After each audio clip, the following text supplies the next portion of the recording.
my great pleasure to introduce the next speaker, who I've known for approximately 5 years.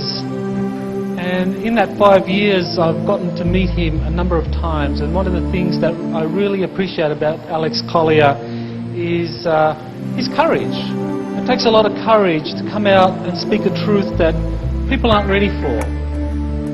And to tell people that you've had face-to-face meetings with extraterrestrials, human-looking extraterrestrials, who have given you these incredible insights and information is not an easy thing in a very skeptical world, and you pay a very heavy price, and it takes a lot of courage to do that. And Alex has been doing this since 1990. Well over a decade. He paid a very heavy price for doing that, and he continues to do so. He had to go basically quiet for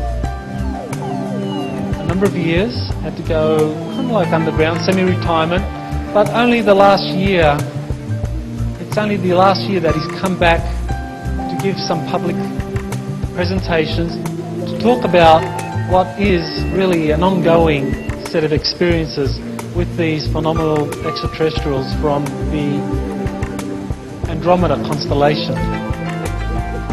There's really not much I can say to introduce you or to prepare you for what Alex has to say. It really is something to be open to. It's not an easy thing to accept that people are having these kinds of experiences, but I can assure you it's very, very real. It's something the government does not want you to know about. They are happy to let you know about scary stuff happening out there, but they don't want you to know about the experiences with really benign, loving, beautiful beings from the stars that are here to help us evolve to our next level. And so with that, I am honoured to introduce our next speaker, Alex Collier, who can really open us up to this remarkable phenomenon. Alex. Thank you, Michael.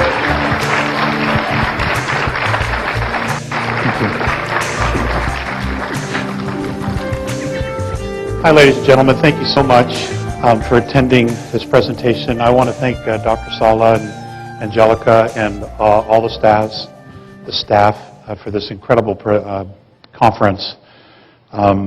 It's just remarkable, and my wife and I are thrilled to be here. We just love the islands, and it's a great escape from the mainland.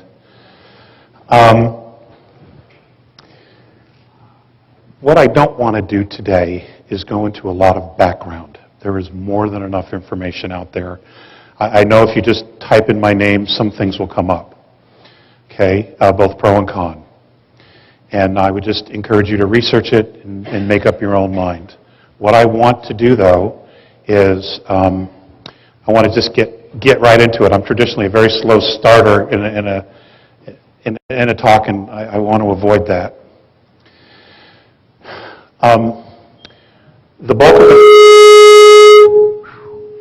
The bulk of the talk will be about mentorship.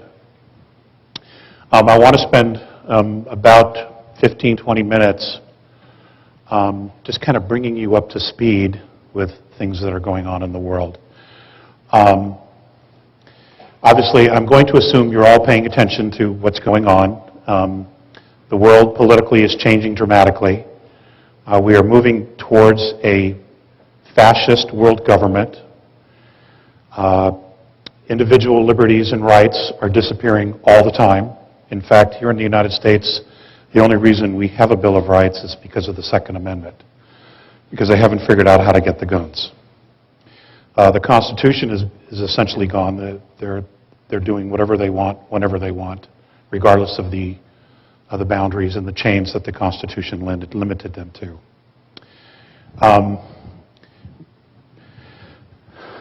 We have a world financial crisis. All of these things are done as a matter of control. And essentially what we have is we've had a global government for some time, actually, but now they're just becoming more and more overt about it because they feel so confident that they have everybody exactly where they want them.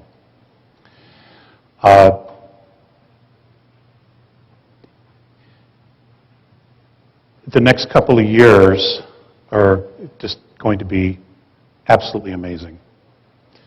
It's going to seem like 50 years, all the changes that are going to occur.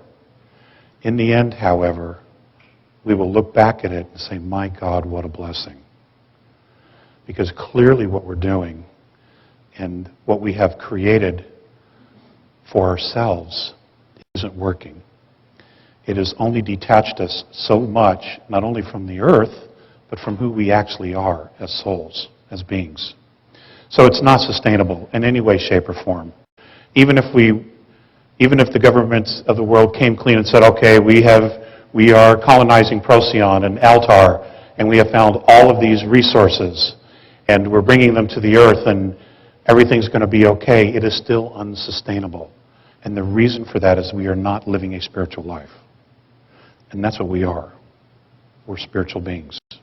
Okay? We are not a natural resource to anything or anybody. And over the years, being with Morine and Phaseus of the constellation of Andromeda and others, what's been very difficult for me, the learning curve for me was being able to shift my perspective to how they view us. And that's been a real challenge because, this reality is so real. It is so solid. And having been born and raised a Catholic and come from a very large family, gone through the dogma, the indoctrination, that many of us have gone through as kids, it's been pretty tough to just push it away and just take that huge leap of faith that, okay, this is all wrong, or it isn't sustainable, it isn't right. I'll just take that leap, that risk, and just kind of move away from it, pretend it isn't there, and try something different. There have been enormous challenges. And I know I'm speaking to the choir. I know that this is a very evolved group, and I know that you have all gone through that. Vision quests, tremendous losses in our lives, all of these things challenge us. And those events help define who we are and who we've become.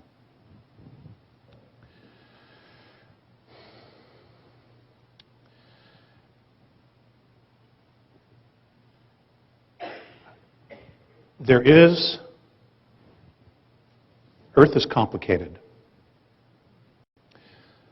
There is a darkness that is here, that is present on Earth, and under the Earth, and around the Earth.